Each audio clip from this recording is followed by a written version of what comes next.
Hello everyone, my name is Rosin, and welcome back to Newtype Netplay, the series where I take a look at my old Mobile Suit Gundam Extreme vs. Maxiboost on match footage, and just chronicle my growth as a player of this game over many, many hours. For episode 15, landmark episode, kind of, sort of, it felt right, so I was like, yeah, why don't I play as the Nu Gundam, do something a little special, because this is a fan favorite, very iconic mobile suit from Char's Counterattack, Amuro's final mobile suit.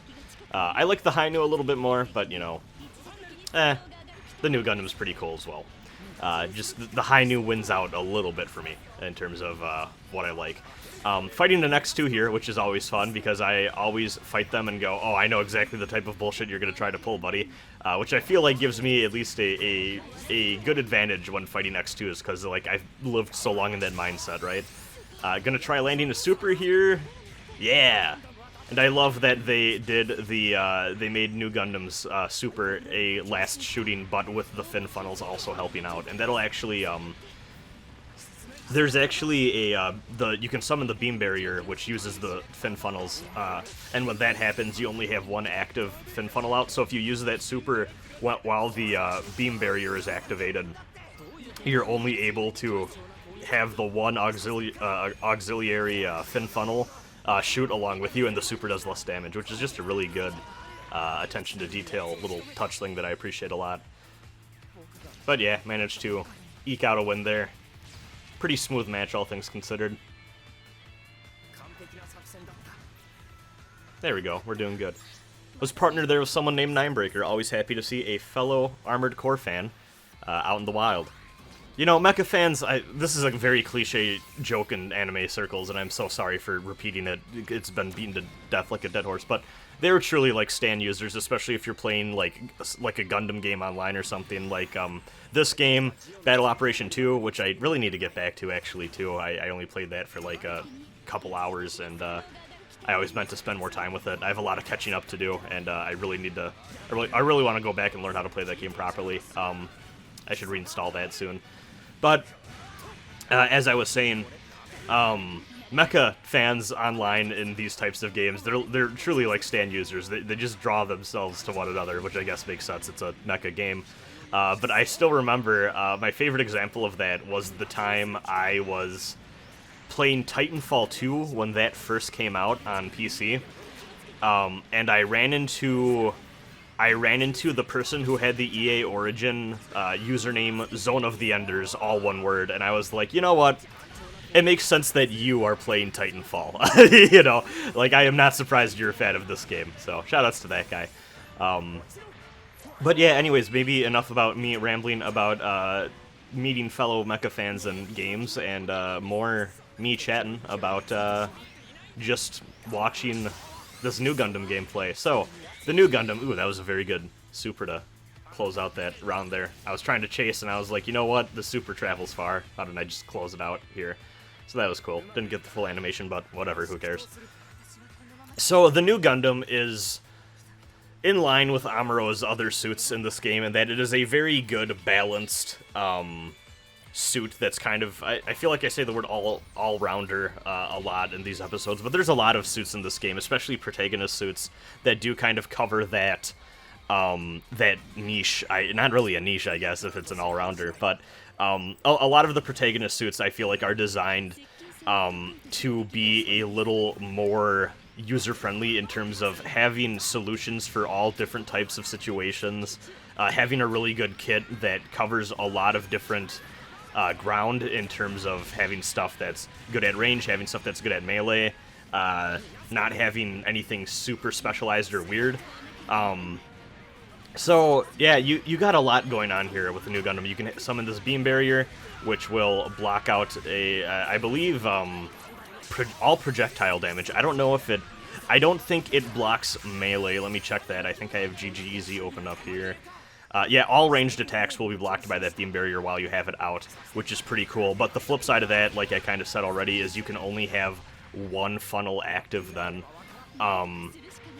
which is a little bit of a bummer. But, you know, it's good for... the fin funnels in general, you kind of want to use more at range like that. I kind of used that way too early because Victory was still knocked down. Oh, hey, that Victory is Mark. I just realized that right now. That's funny. But, yeah, like I was saying, the beam barrier like this you're going to want to use when you're going in like this at close range. And at that point, you're probably not going to want to be summoning the funnels too much anyways. So the trade-off is worth it, in my opinion. You also have this bazooka shot, which, like a lot of special shots that are kind of like that bazooka style, I think the Hainu has something similar too. What you can do with that is you can fire it, and then you can cancel it into another shot as long as you have enough ammo for it. And you kind of twirl around or do some somersaults and stuff like that, which is pretty neat. So that's pretty mobile. Oh, hey, and Jake was there too. I need to be paying more attention to names when I'm playing this. But yeah, overall, this is a pretty solid suit, in my opinion, if you want to learn how to play a 3K. Something GGEZ points out that I think is actually also pretty solid advice is, this is kind of an honest suit in a way that it doesn't really have anything like that amounts to a comeback factor. Like, you really got to play it formally and just play better and do more damage than the competition if you want to succeed. Because if you end up getting low on health, then you're just low on health and you don't have a lot that can really win you back in terms of launching a comeback or anything like that. So I thought that was a good observation that site made. I don't exactly know who exactly writes each of these articles. I should actually look because I want to give them proper credit. And I don't see anything, so I don't know. It's probably just a bunch of different people from the community, I think. I really enjoy that the Nu Gundam's moveset includes those punches just to reflect the end of Char's counterattack, where Char and Amuro are having one last stand on top of Axis, and the Nu Gundam and Sazabi are just really tearing at each other, pulling on each other's cables and punching and kicking, and it's real scrappy, and I always love when the games are reflective of that sort of fighting style. And hey, there we go, we got it perfect, though. Our attack score, you may notice, was kind of low. Anytime I get below a 5,000 attack score, I always, deep down in my mind, I'm like, my partner probably did more work than I did that match. So even though I got the perfect, I just happened to get the kills, but my partner, I think, put in more work than I did that match. So can't always look exactly at the positioning to determine who pulled their weight, because kills are very, very outweighted in this game in terms of the scoring at the end of the match. So even though you're number one on the leaderboard, that doesn't necessarily mean you are the most helpful of the team. So I don't know why I just didn't go for the full melee combo there against Burning. That was kind of goofy of me to go from one punch into bazooka cancel. And it looks like the Burning actually, well, you end up hitting my partner at the end anyways, but it looked like the Burning stunned the 00 there. So this is looking pretty bad, though we've made pretty good progress on both of their health, and again, they only each need to die once for us to win here. But I know for a fact that Burgagiros is not going to be able to hold down the fort against 2 3Ks, especially that suit. So tried to get a super to get rid of Burning here, but I got cut out. I'm going to try dodging behind this building, activate this beam shield. Even though it's not going to do much to help against these melee-oriented suits, every little bit of extra defense I can use helps against these opponents, and especially when we're that low on health. Like I said, Nu Gundam isn't exactly great at comebacks, according to GGEZ, but that don't mean you should just give up when you and your partner are low on health and you're about to lose. So I stood cool and collected that match, and I'm really happy that I managed to kind of sneak in a win there right at the end, because that was looking pretty bad, but just played with confidence and trusted in myself and trusted in my suit's toolkit to get the job done, and lo and behold, we did. So, and good job on my Burgagiros partner for staying alive too. That's not an easy suit to play. I wish it was a little bit better. I don't know how it is in Extreme Versus 2, or I guess specifically Cross Boost now, but I hope it got buffed, because it feels a little underwhelming in this game, in my opinion. And that sucks, because I like Zabine, as you probably can guess from me playing the Crossbone X2. He's just a little fucked up monarchist boy, who's just kind of the worst, but I like that about him. He's a very enjoyable train wreck of a person. that describes a lot of Gundam characters, honestly. You can see it can only summon the one funnel there, but you know what? It was okay. It was just fine. And you know, just like in canon, the Nu Gundam took out the Yagadoga, and Yune can eat it. Yeah, those funnels, any suit's funnels are really good just for chasing and really catching enemies off guard, especially if they don't have their full attention on you. But damn, the Nu Gundam's funnels are really fun to use. Okay, activate the barrier and just punch them. Right in the cockpit. Yeah, Yagadoga design's really good. Honestly, Char's Counterattack, phenomenal mecha design all around. Really knocked it out of the park with that one.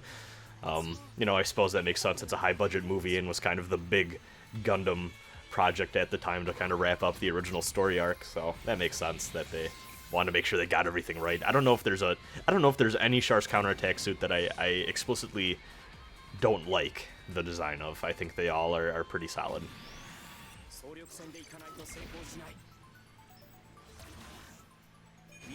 Pairing up with an Exia here. Exia Nu Gundam, pretty good team comp in my opinion. Exia's doing a good job of covering me here. Maybe getting a little too close, but that's okay. It happens. I'm not one to talk. Gotta help out my partner too. Always nice to double back around when you've knocked down an enemy and just see how your partner's doing and see if you can help them out in any way. Just remember not to be too helpful to the point where you end up damaging them when your partner is in full command of the situation. So you want to do stuff like here, where Exia is in trouble. Summon the funnels. There we go. He bursted, so he probably would have won that, but just to be safe, I was like, I might as well get the kill on this guy.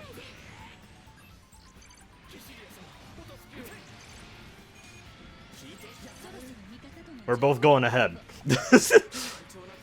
Really, in this situation, I should be the one going ahead because, and Gyan's gonna burst out of my super there, but wasn't able to capitalize off of that with a cut or anything, so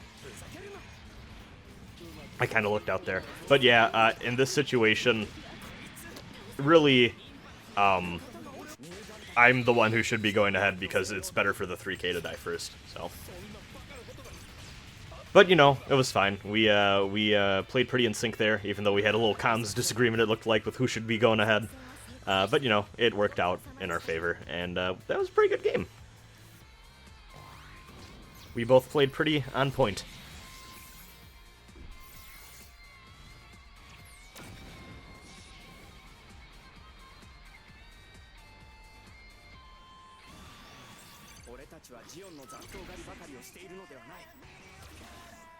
So here we go. Gonna let the Iron-Blooded Orphan suit try to get in here, since it's yet another more melee-oriented suit.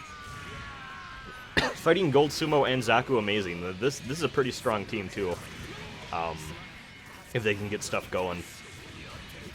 Though might be better to have one of them swapped out with something a little higher cost. I can't remember right off the top of my head if Gold Sumo is 2K or 2.5K. I want to say it's 2.5K. But I don't know. That was a very good burst as soon as I landed the super. Just a minimum of damage was done because of that.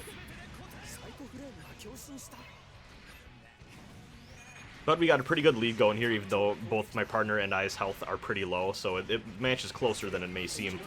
I'm sure I'm going to eat shit here any moment. Yep, I could feel that coming with how I was using my burst, and I was hovering too long in the air.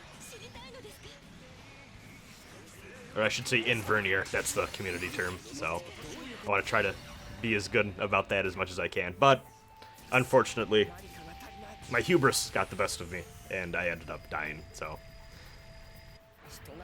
Like I said, sometimes want to include those losses in here, just to show. Sometimes I got cocky, sometimes I fucked up. That wasn't the greatest match on my end, unfortunately.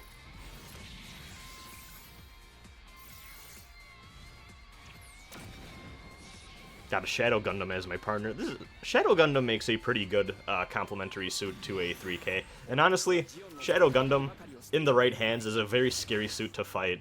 Its movement is ridiculous, and it covers a lot of ground really well and can be really tricky to get in on because of that. it just likes to throw bombs everywhere and be ridiculous, so... Fortunately, after this wing was done beating the shit out of me, I was able to attack the wing. Sure, if that wing was a little bit faster, it could have caught up to me and done some damage, but that didn't happen. Fighting against the Wing Zero with this beam barrier is actually going to be very helpful, unless they fly in with a melee combo like that. But that's okay. I think that Shadow Gundam kicked me attempting to kick the wing, but that's okay. There we go. Let's see if I can get the super off. Yes, I can. Don't burst. Yeah, there we go. Second kill. Wing Gundam tried... Oh, I clipped my partner there, unfortunately. Almost killed him.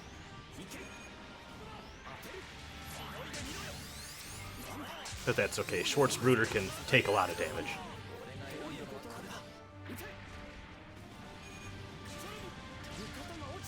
And there we go. Thankfully, I didn't die second, so I'm going to spawn in with full health still, but my partner needs to be careful. Because, more careful than they're being, honestly. Because, oof, they're going in when they should be running away. Let the full health 3K clean up the round. Don't risk it. Don't try to be the hero with that low health.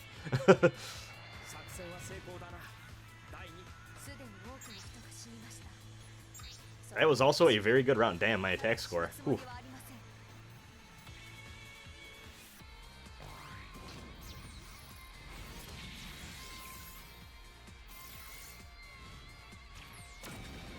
Zaku's everywhere this game.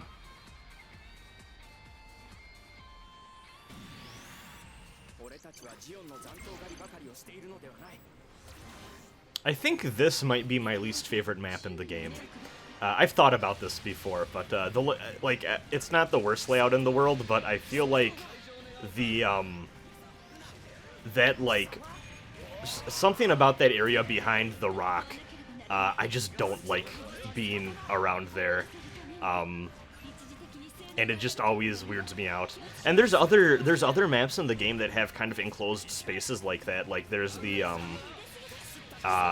wing map with the like mansion or whatever. I forget what that is off the top of my head. The Sank Kingdom map. With the building that can't be broken down and you can get kind of stuck behind. But I don't mind fighting back there. But something about like that little rock area that the Zaku was kind of next to, I just don't have fun there ever, it feels. So I know that tournament play, I believe side 7 is the tournament standard because it's the most even grounded one, all things considered, even though it's kind of on a slope elevation wise. I'm kind of surprised that they don't have a completely flat map in this game for tournament play and stuff, or even I'm kind of surprised that tournament play doesn't utilize that training map that has the four little blocks that you can kind of hide behind and stuff too. Though I don't know, maybe people who know the game better than me might have a good counter argument for why that isn't the case, sort of thing. Who knows? I can see some suits and their abilities maybe being a little bit, having the advantage in a map that has structures in it versus not being completely flat, though I am not smart enough to be the person to tell you what that type of difference would be. And even Side 7 does have a few structures on it, but like they're very easily destroyed, so they don't really factor in like they do on maps with buildings that can't be destroyed. Epion's trying to get on me. And Nu Gundam's melee is solid, but not as solid as Epion's, so I'm being very careful with my close quarter play here. I'm trying to clip with the funnel, but thankfully didn't even have to because Epion was rushing in, and I just decided to go for the beam rifle shot. And Bazooka Twirl, clean up that little last bit of Epion's life there. Trying to get the fuck away from that Epion so I can kill Kamara's trooper. Both Gaelio and Zex going in there. That was a little ridiculous. But there we go, managed to get the super on good old Gaelio and clean up the round there. Kamara's Trooper is a pretty solid suit design as well. It may be one of my lesser suits in terms of my personal IBO suit rankings, but Kamar's Trooper is a good design. I just like the Vidar and the Kamar's Vidar more, I think, of the Gaelio suits.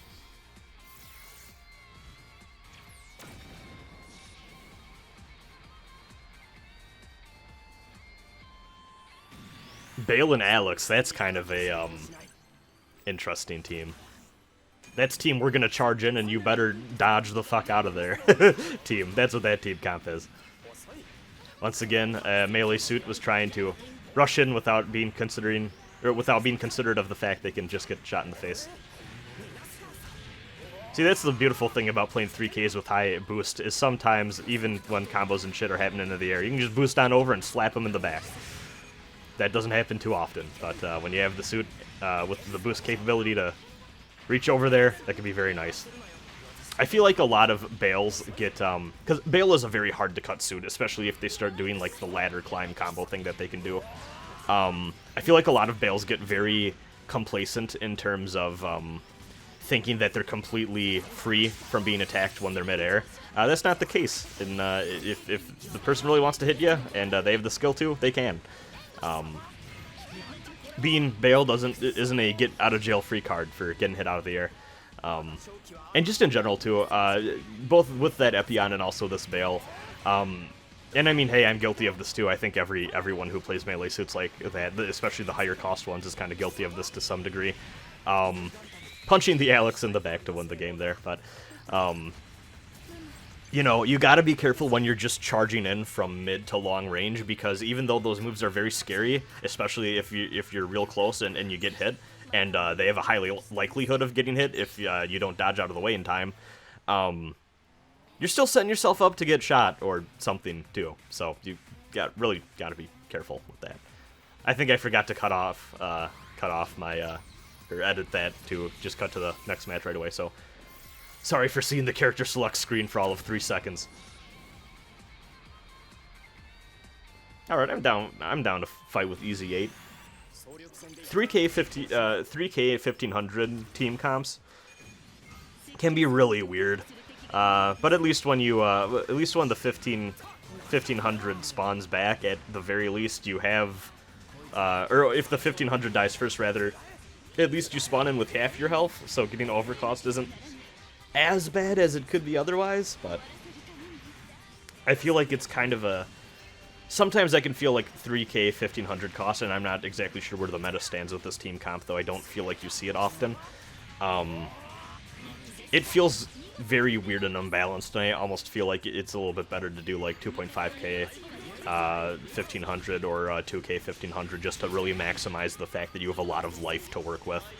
3K 1500 I feel like is a weird awkward middle ground where you're not really getting the benefits from either cost, if that makes sense. But again, everything I say in the series I need to caveat with the fact that I've just played this game for hundreds upon hundreds of hours, but I am nowhere near a tournament level worth of skill or like involved with the competitive community outside of checking out some stuff every now and again. But I don't have all of the expert knowledge that a lot of people who take this game super seriously do. So this is all personal experience stuff, just me sticking with the online community for a very long time and just trying to improve through articles and stuff that people have wrote, both in the English language and also what I can get from Japanese fan sites and stuff in terms of how to play these suits optimally. So yeah.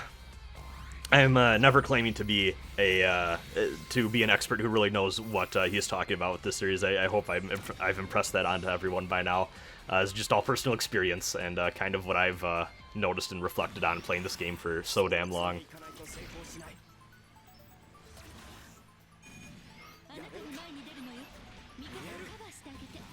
That funnel barrage was kind of a waste there, but sometimes it's worth it just to get them on their toes and shoot it out, though. Maybe not at round start like that. Ideally, you kind of want in situations like that where they're committed to something and then they get shot by like 3 or 4 funnels in the back, or they're trying to evade something and then the funnels kind of fuck up their evasion maneuvers, and you catch them trying to lunge in like that, or you catch them landing when they're trying to move in a specific way. Funnels are maybe a little bit useless at round start, but a little bit better when you're in the heat of things. Please don't burst. Yes, there we go. Always a little funny when that super kills with the funnel barrage instead of killing with the last shot, just because it feels a little anticlimactic, but... that was a bad funnel summon on my part. Yeah, I'm gonna eat shit. I deserved that. And my partner's dead. We're gonna play right down to the wire here. Thankfully, that Destiny is real low on health. And there we go. Caught with the funnels. That Destiny should have got out of there. Destiny also has the ability to do so, actually, pretty easily. All things considered, Destiny can really schmoove if Destiny wants. But yeah, that is going to be it for this video again. Hope you enjoyed it. Have a good one.